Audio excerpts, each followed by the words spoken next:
ഓം നമോ നാരായണായ നമ. സ്വാമിയെ ശരണമയ്യപ്പ.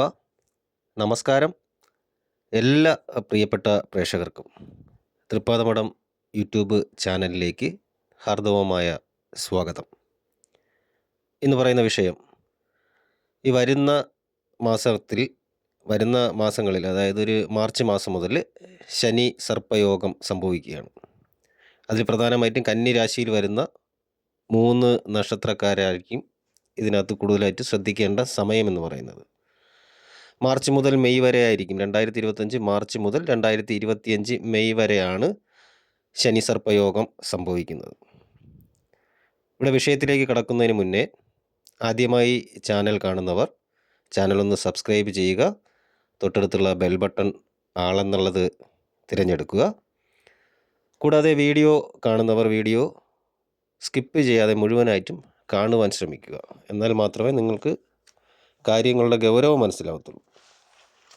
ഓക്കെ, ഇവിടെ കന്നിക്കൂറിൽ വരുന്നത് ഉത്രമുക്കാൽ, അത്തം, ചിത്തിര, അര എന്നീ നക്ഷത്രങ്ങളാണ് കന്നിക്കൂറിൽ വരുന്നത്. ബുധൻ അധിപനായിട്ട് വരുന്ന രാശിയാണ് കന്നി എന്ന് പറയുന്നത്. ഈ രാശിയിൽ ജനിച്ചവർക്ക് മാർച്ച് മാസത്തിൻ്റെ അവസാനം മുതൽ മെയ് മാസത്തിൻ്റെ പകുതി വരെ, എടുത്തു പറയുമ്പോൾ ഏകദേശം മാർച്ച് 29 മുതൽ മെയ് മാസം 16-ാം തീയതി വരെ ശനിസർപ്പയോഗം സംഭവിക്കുന്നു എന്ന് തന്നെ പറയാം. ഇവിടെ രാഹുവിൻ്റെ 7-ാം രാശിയിലാണ് കേതു സ്ഥിതി ചെയ്യുന്നത്. ശനി ഒരു രാശിയിലെ സ്ഥിതി എന്നത് 2.5 വർഷമാണ് ശനിയുടെ ഒരു രാശിയിലെ സ്ഥിതി എന്ന് പറയുന്നത്. വിശേഷിച്ച് ശനിക്ക് 3-ാം ഭാവത്തിലേക്കും 10-ാം ഭാവത്തിലേക്കും പ്രധാനമായിട്ടും ദൃഷ്ടി ചെയ്യുന്ന ഒരു ഇതാണ് ശനി ചെയ്യുന്നത്. ഇവിടെ ഒരു അനുകൂലമായിട്ടുള്ള ഫലം എന്ന് പറയുന്നത്, ഇതിനകത്ത് വരുന്ന ഒരു അത് ഞാൻ കുറച്ച് കഴിഞ്ഞ് അടുത്ത് പറയുമ്പോൾ പറയാം അനുകൂലമായിട്ടുള്ളൊരു കാര്യം വരുന്നത്. ഇവിടെ ശനിയെ സംബന്ധിച്ച് ശുക്രൻ്റെ സ്വക്ഷേത്രമായ തുലാം രാശി ഉച്ചരാശിയും, ആ രാശിയുടെ 7-ാം ഭാവത്തിൽ വരുന്ന മേടം രാശി ആദിത്യൻ്റെ ഉച്ചരാശിയും, ചൊവ്വയുടെ സ്വക്ഷേത്രമായിട്ട് വരുന്ന മേടം രാശി ശനിക്ക് നീച രാശിയുമാണ്. ഇവിടെ ശുക്രൻ, ബുധൻ എന്നിവ ശനിയെ സംബന്ധിച്ച് ബന്ധുസ്ഥാനം അലങ്കരിക്കുന്നതും, വ്യാഴനാണെങ്കിൽ ശനിക്ക് തുല്യനായിട്ട് വരുന്നതും, മറ്റ് ഗ്രഹങ്ങളൊക്കെ ശത്രുസ്ഥാനത്തായിട്ടാണ് വരുന്നത്. ആ രീതിയിലാണ് ഗ്രഹസ്ഥിതി നിൽക്കുന്നത്. ശനിയുടെ സ്വക്ഷേത്രസ്ഥിതിയും മൂലത്രികോണ ക്ഷേത്രവുമായ കുംഭം രാശിയിൽ നിന്ന് വ്യാഴത്തിൻ്റെ സ്വക്ഷേത്രമായ മീനം രാശിയിലേക്ക് ശനി രാശി മാറിയെത്തുകയാണ്. ഇതേ സ്ഥാനത്താണ് രാഹു സ്ഥിതി ചെയ്യുന്നത്. അതുകൊണ്ടാണ് ശനി സർപ്പയോഗം സംഭവിക്കുന്നത്. ഇവിടെ കന്നിരാശിക്കാർക്കാണെങ്കിൽ കന്നിരാശിക്കാരുടെ 7-ാം ഭാവമായ കളത്ര സ്ഥാനത്തേക്കാണ് ശനി സംക്രമിക്കുന്നത്. ഈ സമയം മേൽപ്പറഞ്ഞ രാശിക്കാർക്ക് ജീവിതത്തിൽ പലതരം ദുരിതമായിട്ടുള്ള അനുഭവങ്ങൾ വന്നു ചേരാനുള്ള സാധ്യതകൾ ഉണ്ടാകും. ഞാൻ നേരത്തെ പറഞ്ഞ പോലെ അനുകൂലമായിട്ടൊരു ഫലം എന്ന് പറയുന്നത്, ഇപ്പം വിദേശത്തോട്ട് പോകുന്നവർക്ക്, നാട് വിട്ട് മാറി നിൽക്കുന്നവർക്ക്, വിദേശ ജോലിക്ക് ശ്രമിച്ച് പോകുന്നവർക്ക്, ഇല്ലെങ്കിൽ ഉപരിപഠനത്തിന് വേണ്ടി വിദേശത്തോട്ട് പോകുന്നവർക്കൊക്കെ, അങ്ങനെയുള്ളവർക്ക് കുറച്ച് നല്ലതായിട്ടുള്ള ശുഭകരമായിട്ടുള്ള ഫലങ്ങളായിരിക്കും ഉണ്ടാകുന്നത്. അത് ഫലങ്ങൾ നല്ല പ്രതീക്ഷിക്കാവുന്നൊരു സംഭവം. അത് മാത്രമാണ് ഇതിൽ അനുകൂലമായിട്ട് പറയാൻ പറ്റൂ എന്ന് പറയുന്നത്. ഈ സമയം കൂടാതെ ഞാൻ നേരത്തെ പറഞ്ഞതുപോലെ കളത്രസ്ഥാനത്തേക്കാണ് ശനി സംക്രമിച്ചു വരുന്നത്. ഈ സമയം മേൽപ്പറഞ്ഞ രാശിക്കാർക്ക് ജീവിതത്തിൽ പലതരം ദുരിതാനുഭവങ്ങൾ വന്നു ചേരും. ആരോഗ്യപരമായിട്ടുള്ള തകർച്ച, രോഗാവസ്ഥ എന്നിവ വന്നു ചേരാനുള്ള സാധ്യത വളരെ കൂടുതലായിരിക്കും. കൂടാതെ ഏതൊരു കാര്യത്തിലും അലസത, കർമ്മരംഗത്ത്, ജോലി സ്ഥാപനത്തിൽ ഒക്കെ ഒന്നും ചെയ്യാനുള്ള മടിയുള്ളവരായി കാണും. ആ ഒരു രീതിയിലായിരിക്കും. ഒരു കാര്യത്തിലും ഒരു ഉന്മേഷമില്ലാത്തൊരു രീതിയിലുള്ള പെരുമാറ്റവും കാര്യങ്ങളും. പിന്നെ ഒരു കാര്യം എന്ന് പറയുമ്പോൾ, ചെയ്യാത്ത കാര്യങ്ങളിൽ, നമുക്ക് മനസ്സാ വാചാ കർമ്മണ അറിയാത്ത കാര്യങ്ങളിൽ തെറ്റുകാരാവുക, അപവാദ ശ്രവണത്തിന് കാരണക്കാരായി മാറുക എന്നിങ്ങനെയൊക്കെയുള്ള പ്രശ്നങ്ങളുണ്ടാവും. കുടുംബപരമായിട്ട് സ്വരച്ചേർച്ചകൾ വന്നു ഭവിക്കും. കുടുംബാംഗങ്ങൾ തമ്മിൽ കലഹം, വാക്കുതർക്കം എന്നിവ വന്നു ചേരാനും ദാമ്പത്യ ജീവിതത്തിൽ വിഘ്നങ്ങൾ വന്ന് ഭവിക്കുകയും ചെയ്യുന്ന സമയമായിരിക്കും. ഒരു കാരണവുമില്ലാതെ പല പ്രശ്നങ്ങളും ഉടലെടുത്ത് വരും. കോടതി, പോലീസ് സ്റ്റേഷൻ അങ്ങനെയുള്ള കാര്യങ്ങളിലൊക്കെ ചെന്ന് പെടേണ്ട സാഹചര്യങ്ങളൊക്കെ ഉണ്ടാവും. ഒട്ടും അനുകൂലമില്ലാത്ത സമയമായിരിക്കും ശനി സർപ്പയോഗം നിൽക്കുന്ന ഈ 48 ദിവസങ്ങളെന്ന് പറയുന്നത്. കൂടാതെ തന്നെ മാനസികമായിട്ടുള്ള പ്രശ്നങ്ങളുണ്ടാവും. മാനസിക സംഘർഷം നിലനിൽക്കുന്ന അവസ്ഥയും, ധനപരമായിട്ടുള്ള തകർച്ച, ധനം, സ്വത്ത് എന്നിവയെ ചൊല്ലിയുള്ള തർക്കം എല്ലാം ഈ സമയം ജാതകരിൽ വന്ന് ഭവിച്ചേക്കാവുന്ന കാര്യങ്ങളാണ്. ചില മേഖലയിൽ പ്രവർത്തിക്കുന്നവർക്ക് അനുകൂലവും ചില മേഖലയിലുള്ളവർക്ക് പ്രതികൂലവുമായ സമയമായിരിക്കും.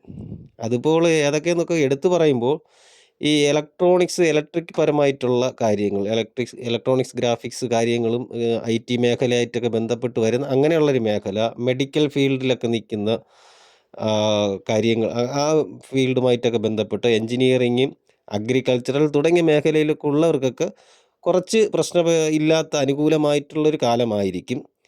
എന്നാൽ ധനമിടപാടുകൾ നടത്തുന്ന സ്ഥാപനങ്ങൾ, സൈനികപരമായിട്ടുള്ള മേഖലയിൽ ജോലി ചെയ്യുന്ന പോലീസ് ഡിപ്പാർട്ട്മെൻറ്റ്, മിലിറ്ററി എന്നീ രംഗങ്ങളിലൊക്കെ നിൽക്കുന്നവർക്ക്, അധ്യാപനം തുടങ്ങിയ കാര്യങ്ങൾ, ആയുധങ്ങൾ കൈകാര്യം ചെയ്തുള്ള ജോലികൾ ചെയ്യുന്ന അങ്ങനെയുള്ള പ്രവർത്തനങ്ങൾ ചെയ്യുന്ന മേഖലകൾ എന്നീ മേഖലയിലൊക്കെ പ്രവർത്തിക്കുന്നവർക്കൊക്കെ പ്രതികൂലമായിട്ടുള്ളൊരു കാലവുമായിരിക്കും. വേറൊരു കാര്യം, പ്രണയബന്ധത്തിൽ നിൽക്കുന്നവർക്ക് ഇല്ലെങ്കിൽ വിവാഹ ബന്ധങ്ങൾ നോക്കുന്നവർക്കൊക്കെ ഒരു അനുകൂലമായിട്ടുള്ളൊരു സമയമായിരിക്കില്ല. കാരണം 7ാം ഭാവത്തിലെ ശനി കലഹങ്ങൾ, ആവശ്യമില്ലാത്ത പ്രശ്നങ്ങൾ എല്ലാം ഉണ്ടാക്കും എന്നുള്ളതാണ് കാര്യം. കന്നിക്കൂറുകാർ ഈ പറഞ്ഞ സമയങ്ങളിൽ വളരെയധികം ശ്രദ്ധിക്കണം എന്ന് തന്നെയാണ് പറയാനുള്ളത്. പ്രധാനമായിട്ടും ഒരാളോട് സംസാരിക്കുമ്പോൾ വളരെ ശ്രദ്ധിച്ച് മാത്രമേ കാര്യങ്ങൾ ചെയ്യുവാൻ പാടുള്ളൂ. അനാവശ്യമായിട്ടുള്ള സംസാരങ്ങൾ ഒഴിവാക്കുക. വാക്കുകളൊക്കെ ശ്രദ്ധയോടെ അളന്ന് പ്രയോഗിക്കുക എന്ന് തന്നെ പറയണം. നേരത്തെ സൂചിപ്പിച്ചതുപോലെ ഈ സമയം രോഗാവസ്ഥ വർദ്ധിക്കുവാൻ സാധ്യത കാണുന്നു. പ്രധാനമായിട്ടും നാഡീ സംബന്ധമായതും അസ്ഥി സംബന്ധമായതുമായ ആരോഗ്യ പ്രശ്നങ്ങൾ ഉയർന്നു വരാനുള്ള സാധ്യതയുണ്ട്. കൂടാതെ ആശുപത്രിവാസം, ഔഷധ സേവ എന്നിവയൊക്കെ അനുഭവത്തിൽ വരാനുള്ളൊരു സമയമാണ്. ഇത്രയൊക്കെ ഇങ്ങനെ പറഞ്ഞു വരുന്നെങ്കിലും ഈ പറഞ്ഞ് ഭയപ്പെടുത്തുന്നതല്ല എന്നുള്ളത് ജാതകർ മനസ്സിലാക്കുക. ഈ വരുന്ന സംഭവങ്ങൾ ഓർമ്മപ്പെടുത്തുവാനാണ് ശ്രമിക്കുന്നത്. ഈ രീതിയിലായിരിക്കും വരുന്നത്. അപ്പോൾ അതിനുള്ളൊരു മുൻകരുതൽ എന്ന രീതിയിൽ ജാതകർ എടുക്കുക. അത് പേടിപ്പിക്കാൻ വേണ്ടി പറഞ്ഞതല്ല. നിങ്ങൾ യഥാവധി ദോഷപരിഹാരങ്ങൾ നടത്തിയാൽ പ്രശ്നങ്ങളുടെ കാഠിന്യം കുറച്ച് കൊണ്ടുവരുവാൻ സാധിക്കുന്നതാണ്. പ്രധാനമായും ശ്രദ്ധിക്കേണ്ടത് കുടുംബം, ദാമ്പത്യ ജീവിതം എന്നിവയുമായി ബന്ധപ്പെട്ട് വരുന്ന സംസാര രീതികൾ, ആഹാര ക്രമീകരണം, വാഹനയാത്ര, ഉയരങ്ങളിൽ കയറിയുള്ള ജോലികൾ, പ്രണയബന്ധങ്ങൾ, സാഹസികമായ കാര്യങ്ങൾ ചെയ്യുന്നവർ എല്ലാം ഒന്ന് ശ്രദ്ധിച്ച് മുന്നോട്ട് പോയാൽ ഈ പ്രതിസന്ധികളെയൊക്കെ മറികടന്ന് പോകുവാൻ സാധിക്കും എന്ന് തന്നെ പറയാൻ പറ്റും. ഇതിന് പ്രധാനമായിട്ട് ഈ സമയത്ത് ചെയ്യാനുള്ള ഈ 48 ദിവസങ്ങളിൽ പ്രധാനമായിട്ടും ചെയ്യാനുള്ള പരിഹാരം എന്ന് പറയുമ്പോൾ മഹാവിഷ്ണു ക്ഷേത്ര ദർശനം വ്യാഴാഴ്ച ദിവസം നടത്തുക. തൃക്കൈ വെണ്ണയോ പാൽപ്പായസമോ തുളസിഹാരമോ ഒക്കെ ഏതെങ്കിലും ഒന്ന് സമർപ്പിച്ച് പ്രാർത്ഥിക്കുക. ഭാഗ്യസൂക്താർച്ചന നടത്തി പ്രാർത്ഥിക്കുക. കൂടാതെ ഉഗ്ര നരസിംഹ സ്വാമി ക്ഷേത്രത്തിൽ പാനകം നിവേദ്യം നൽകി പ്രാർത്ഥിക്കുക. കൂടാതെ നാരായണ ഗായത്രിയോ നരസിംഹ ഗായത്രിയോ ഒക്കെ ജപിക്കുന്നതും അഷ്ടോത്തര പാരായണം ചെയ്യുന്നതൊക്കെ വളരെ ഉത്തമമാണ്. ഇപ്പം ഈ നാരായണ ഗായത്രി എന്ന് പറയുമ്പോൾ ഓം നമോ നാരായണായ വിദ്മഹേ വാസുദേവായ ധീമഹി തന്ന വിഷ്ണു പ്രചോദയാത്, അത്രയേ ഉള്ളൂ. ഒരു 3 ലൈനേ ഉള്ളൂ. നരസിംഹ ഗായത്രി ആകുമ്പോൾ ഓം വജ്രനഹായ വിദ്മഹേ തീഷ്ണദംഷ്ട്രായ ധീമഹി തന്ന നരസിംഹ പ്രചോദയ, ഈ 3 വരിയാണ് ഉള്ളത്. ഇതിനും മന്ത്രങ്ങളുണ്ട്. ഇപ്പം നാരായണ മന്ത്രമാണെങ്കിൽ ഓം ശ്രീം ഹ്രീം ക്ലീം കൃഷ്ണായ ഗോവിന്ദായ ഗോപീജനവല്ലഭായ പരായ പരം പുരുഷായ പരമാത്മനെ പരകർമ്മ മന്ത്രയന്ത്ര തന്ത്ര ഔഷധാവിചാര അസ്ത്രശസ്ത്രാണി സംഹര മൃത്യോർ മോചയ ഓം നമോ ഭഗവതേ മഹാസുദർശനായ ദീപ്ത്രേ ജ്വലാഭരിതായ സർവദിക്ഷോപണകരായ ഹുംഭട്ട് ബ്രഹ്മണേ പരം ജ്യോതിഷേ ഹുംഭട്ട് നമഃ. അത് മഹാവിഷ്ണു സുദർശന മന്ത്രമാണ്. കൂടാതെ നരസിംഹ മന്ത്രമുണ്ട്. ഓം ആം ഹ്രീം ക്ഷൗം ഹ്രോം ഹുംഭട്ട് ഉഗ്രം വീരം മഹാവിഷ്ണും ജലന്തം സർവതോമുഖം നൃപ്സിംഹം ഭീഷ്ണം ഭദ്രം മൃത്യും നമാമ്യഹം. ഈ രീതിയിലാണ് ആ മന്ത്രം വരുന്നത്. അപ്പോൾ ഇതാണ് പരിഹാരാർത്ഥം ചെയ്യാനുള്ള കാര്യങ്ങൾ. ഈ 2 കാര്യങ്ങളിലേ ഉള്ളൂ പരിഹാരാർത്ഥം എന്ന് പറയുന്നത്. ഇത് ചെയ്താൽ മതി. ഒന്നും പറ്റാത്തവർക്ക് ഓം നമോ നാരായണായ നമഃ, ഓം നമോ നാരായണായ നമഃ, ഓം നമോ നാരായണായ നമഃ ഇത് മാത്രം ചൊല്ലിയാലും മതി. ആ രീതിയിൽ പരിഹാരം നമുക്ക് കാണാൻ പറ്റും. അപ്പോൾ ആ രീതിയിൽ നിങ്ങൾ ഓരോരുത്തരും കന്നിരാശിയിൽ വരുന്ന ഓരോരുത്തരും ഈ രീതിയിൽ പരിഹാരാർത്ഥ കാര്യങ്ങൾ ചെയ്ത് മുന്നോട്ട് പോയി ഈ പ്രശ്നങ്ങളെ സാധൂകരിച്ച് കൊണ്ടുപോകാൻ ശ്രമിക്കുക എന്നാണ് ഞാൻ പറയുന്നത്. ഈ രീതിയിലാണ് കന്നിക്കൂറുകാർക്ക് ശനി സർപ്പയോഗം നടക്കുന്ന മാർച്ച് 29 മുതൽ മെയ് 16 വരെയുള്ള ദിവസങ്ങളിൽ ജീവിതത്തിൽ അനുഭവത്തിൽ വരുന്ന ഫലങ്ങളും പരിഹാരവും പറഞ്ഞിട്ടുള്ളത്. അപ്പോൾ ഈ വീഡിയോ നിങ്ങൾക്ക് ഉപയോഗപ്രദമാണെന്ന് തോന്നിയാൽ വീഡിയോ മറ്റുള്ളവർക്ക് കൂടി ഷെയർ ചെയ്ത് കൊടുക്കുക. വീഡിയോ ലൈക്ക് ചെയ്യുക. കൂടാതെ നിങ്ങളുടെ വിലയേറിയ അഭിപ്രായങ്ങളും നിർദ്ദേശങ്ങളും കമൻറ്റായി രേഖപ്പെടുത്തുക. എല്ലാ നല്ലവരായ പ്രേക്ഷകർക്കും ജഗദീശ്വരൻ നല്ലത് മാത്രം വരുത്തട്ടെ എന്ന് പ്രാർത്ഥിക്കുന്നു. ശുഭദിനം നേരുന്നു. നന്ദി, നമസ്കാരം.